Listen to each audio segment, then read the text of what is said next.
Hai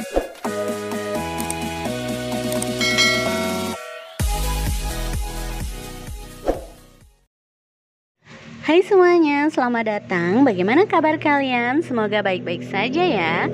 Di video kali ini kita akan kembali membahas sebuah alur cerita seri drama Korea berjudul Who Are You atau School 2015 episode kelima. Dan untuk menonton episode sebelumnya, silahkan klik icon di layar atas. Jika kalian suka dengan videonya, jangan lupa like dan subscribe aja. Oke, tanpa berlama-lama kita langsung lanjut aja ke ceritanya guys. Di episode sebelumnya, Hanian yang masih mengira bahwa Eunbi adalah Go Eunbyul terlihat kecewa melihat Eunbi ketika sedang bermain-main dengan Taekwang. Dia yang ingin memberikan medali emasnya pun mengurungkan niatnya. Saat Eunbi tiba di rumah, ia melihat medali emas perenang yang tergantung di gerbang. Ia mengambilnya dan masuk ke dalam. Saat di kamar, ia membuka handphonenya yang tertinggal dan ternyata ada sebuah pesan dari Hanian yang mengajaknya untuk bertemu tadi. Kemudian Eunbi membalasnya dan bertanya apakah Hyean yang meletakkan medali emas itu. Hyean mengiyakan dan menjelaskan bahwa itu memanglah janji yang harus ia tepati saat mereka masih kecil dulu. Saat Eunbi hendak memasukkan medali emasnya ke dalam sebuah kotak, Eunbi menemukan beberapa surat Hanian untuk Eunbyul dan foto-foto mereka ketika masih kecil dulu. Sementara di rumah, Hanian masih merasa kecewa dengan apa yang dilihatnya tadi. Keesokan harinya, Kang Suyong menjadi murid baru di sekolah Eunbyul. Ia memperkenalkan dirinya di depan kelas. Namun percakapannya terhenti ketika melihat ke arah Eunbi. Dan jelas saja itu membuat semua murid melihat ke arah Eunbi. Tak lama kemudian ia melanjutkan kembali perkenalannya sembari tersenyum licik. Saat istirahat, Eunbi dan teman-temannya sedang asyik mengobrol. Tiba-tiba datanglah Suyong yang so akrab dan ingin duduk bersama mereka. Si Jin pun mempersilahkannya dan mulai bercerita bahwa mereka juga pernah pergi ke Tungyong beberapa waktu yang lalu. Kemudian Suyong menjelaskan alasan ia pindah dari Tungyong karena ayahnya yang seorang jaksa dipindah tugaskan ke Seoul. Mendengar hal itu, semua teman Eunbi menganggapnya keren. Sementara itu, Eunbi mulai merasa tidak nyaman dan memutuskan pergi ke toilet. Ternyata Suyong menghampiri Eunbi di toilet dan menanyakan apakah ia masih mengingat Suyong. Namun Eunbi mengatakan bahwa ia tidak mengingatnya. Suyong pun mulai menceritakan kejadian saat di rumah sakit. Nah, kalian masih ingat kan waktu Suyong menjambak Eunbi dan pada saat itu Eunbi masih kehilangan ingatannya. Kang Suyong juga meminta maaf karena hal itu. Dia mengira itu adalah teman Suyong. Mendengar hal itu, Eunbi berkata bahwa ia mengingatnya, serta menyebut Suyong terlalu berlebihan dengan melakukan hal seperti itu terhadap orang yang dia anggap teman. Suyong yang belum tahu bahwa Go Eunbyul yang sekarang adalah Lee Eunbi merasa canggung dan meminta agar mereka berteman baik mulai sekarang. Namun Eunbi hanya terdiam saja. Sementara itu, Taekwang yang tidak pernah akur dengan ayahnya diberi amplop berisi dokumen untuk segera pergi ke sekolah di luar negeri. Namun kali ini ia hanya tersenyum dan pergi begitu saja. Kemudian saat ia tiduran, matanya melihat ke arah solowil yang tersimpan di lantai. Sejenak ia teringat Eunbi saat mereka bermain bersama di jembatan pada malam itu. Di kamar, Eunbi tiba-tiba memberanikan diri mencari berita mengenai sekolahnya dulu. Kemudian ia melihat banyak berita yang menuliskan tentang siswi korban bully yang memutuskan untuk bunuh diri. Ia pun kembali mengingat masa-masa ketika ia dibully dulu. Sepertinya artikel mengenai berita itu memanglah berita tentang Eunbi dan Suyong. Namun masih disamarkan identitas siswi dalam berita tersebut. Tak lama kemudian, ia mendapatkan sebuah email dari Jung Soo-in yang berisi bahwa ia tidak akan mengganggu Eunbyul asalkan ia mau menemui Soo-in esok hari di perpustakaan sekolah. Kemudian di bawahnya Eunbi melihat sebuah nomor referensi buku. Sebenarnya Jung Soo-in ini siapa ya guys? Di episode ini kita belum tahu siapa sebenarnya Jung Soo-in. Lanjut. Keesokan harinya, Eunbi pergi ke perpustakaan dan mencari buku yang dimaksud dalam pesan Jung Soo-in tadi. Tapi saat ia menemukan bukunya, ia tidak menemukan apapun di dalamnya. Saat Eunbi kembali ke kelas, ia melihat Suyong sudah bisa berbaur bersama teman-teman Eunbyul. Ia bahkan duduk di kursi Eunbyul. Namun saat Suyong melihat Eunbi, ia langsung berdiri dan meminta maaf. Bahkan ia meminta Eunbi untuk menemaninya berkeliling sekolah. Mendengar itu, Songju langsung menceritakan bahwa Eunbyul mengalami sebuah kejadian yang membuatnya hilang ingatan. Kemudian, Suyong menatap Eunbi dengan curiga. Saat jam istirahat, Taekwang duduk di samping Eunbi yang sedang makan bersama teman-temannya. Begitupun Suyong yang duduk di samping Songju. Tapi terlihat bahwa Taekwang tidak menyukai keberadaan Suyong, apalagi melihat Suyong yang so akrab dengan mereka. Tak lama kemudian, setelah jam makan siang, Suyong menelpon temannya di Tungyong dan mengabarkan bahwa ia bertemu dengan seseorang yang sangat mirip dengan Eunbi. Tapi mereka tidak mempercayainya. Suyong pun berjanji akan mengirimi foto Eunbyul. Saat menutup telepon, tiba-tiba Han Yi-an lewat. Kemudian Suyong menyapanya dan mengatakan bahwa ia kasihan dengan Yi-an karena Eunbyul tidak lagi mengingatnya. Walaupun mereka sangat dekat sejak masih anak-anak dulu. Terlihat Han Yi-an tidak menyukai Suyong yang sok tahu dengan hubungan Eunbyul dan Yi-an. Saat Suyong ingin mengambil foto Eunbi secara diam-diam, tiba-tiba Taekwang mengetahuinya dan membuat Suyong terkejut. Eunbi dan teman-temannya pun mengetahui perilaku Suyong. Terlihat jelas Eunbi sangat kesal, bahkan saat Songju mengajak mereka berfoto bersama, Eunbi menolak dan pergi begitu saja. Di kantor, Taekwang menandatangani surat pengunduran diri yang diberikan oleh Guru Kim dari ayah Taekwang yang berisi kepindahannya ke luar negeri.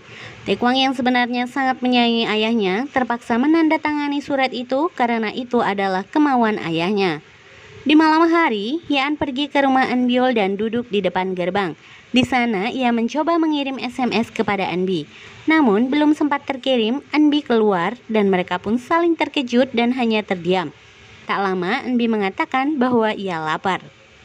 Di depan supermarket, mereka makan ramen berdua. Kemudian, Yi-an menceritakan tentang medali emasnya yang sebenarnya ingin ia berikan kepada Eunbyul saat mereka berwisata sekolah di Tungyong.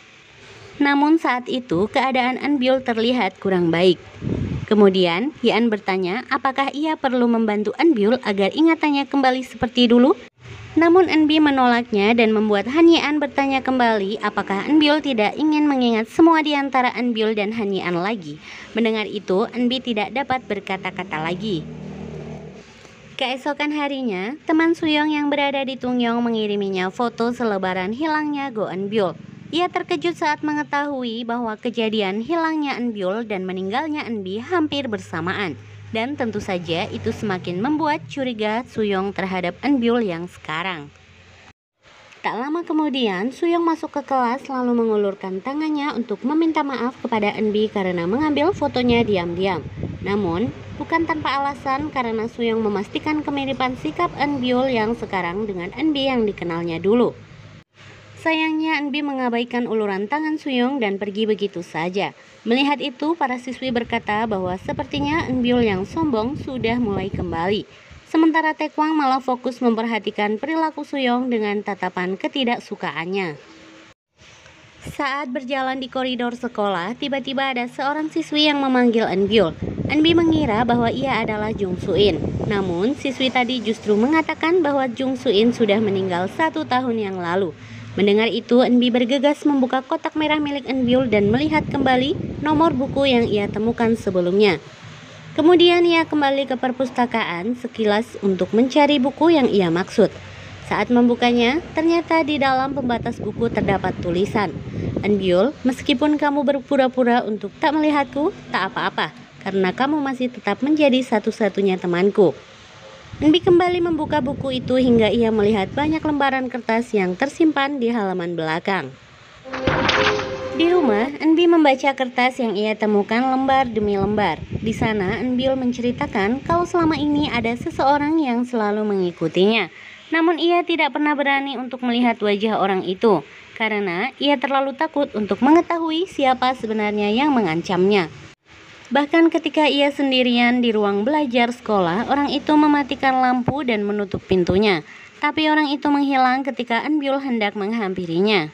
Pada saat itu, Eunbyul hanya bisa menangis dan tidak pernah menceritakan apa yang terjadi kepada siapapun, sekalipun kepada ibunya. Setelah Eunbi membaca catatan Eunbyul, ia kembali menyimpan selembaran kertas itu ke dalam buku diari milik Eunbyul. Di tempat latihan, Eunbi menemui Han Yi-an. Ia meminta Han Yi-an untuk membantunya mengembalikan ingatannya. Enbi berkata bahwa ia ingin menjadi Enbyul yang dulu lagi. Yean mengiyakan tapi dengan satu syarat, yaitu jika ingatannya telah kembali, maka dia harus mengabulkan satu permintaannya. Enbi pun menyetujuinya.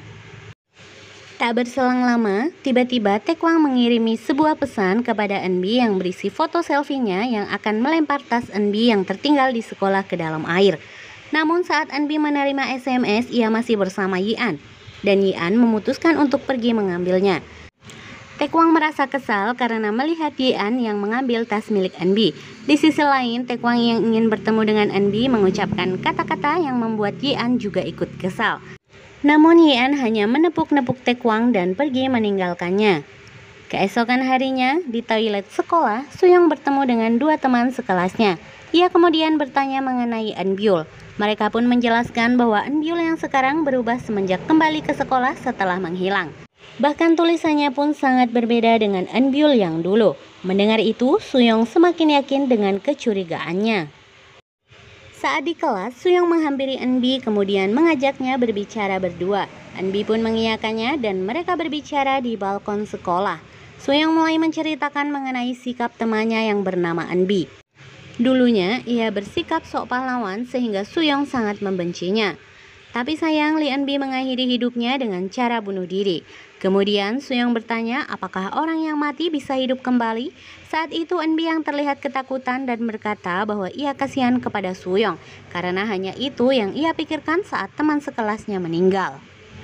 Setelah Enbi mengatakan hal itu, Suyong semakin yakin bahwa orang yang dihadapannya adalah Lee Enbi karena perkataannya yang sama persis dengan perkataan Enbi terhadap Suyong saat berbicara di tempat bangunan dulu. 네가 참 불쌍해 보여. Kemudian dengan yakin Suyong memanggil dengan sebutan Lee Enbi. Mendengar itu Enbi jelas semakin kaget dan membalikan badannya ke arah Suyong. Nah, sebelum kita tutup cerita di episode ini, kita bahas masalah Suin dulu ya guys. Jadi ternyata Jung Suin itu sudah meninggoy. Lantas yang mengirimi teror terhadap Enbyul itu siapa ya? Kita masih belum tahu kejelasannya. Kemudian kalau membahas soal Taekwang, sepertinya dia tahu sesuatu tentang Enbyul yang sekarang. Apalagi setelah kedatangan Suyong, dia kesannya semakin ingin melindungi Lee Enbi. Oke guys, jadi episode kali ini sampai di sini dulu ya. Untuk kelanjutan ceritanya, jangan lupa stay tune terus di channel kami. Mohon maaf jika ada kekurangan dalam penyampaian ceritanya. Terima kasih sudah menyimak sampai habis. Sampai jumpa.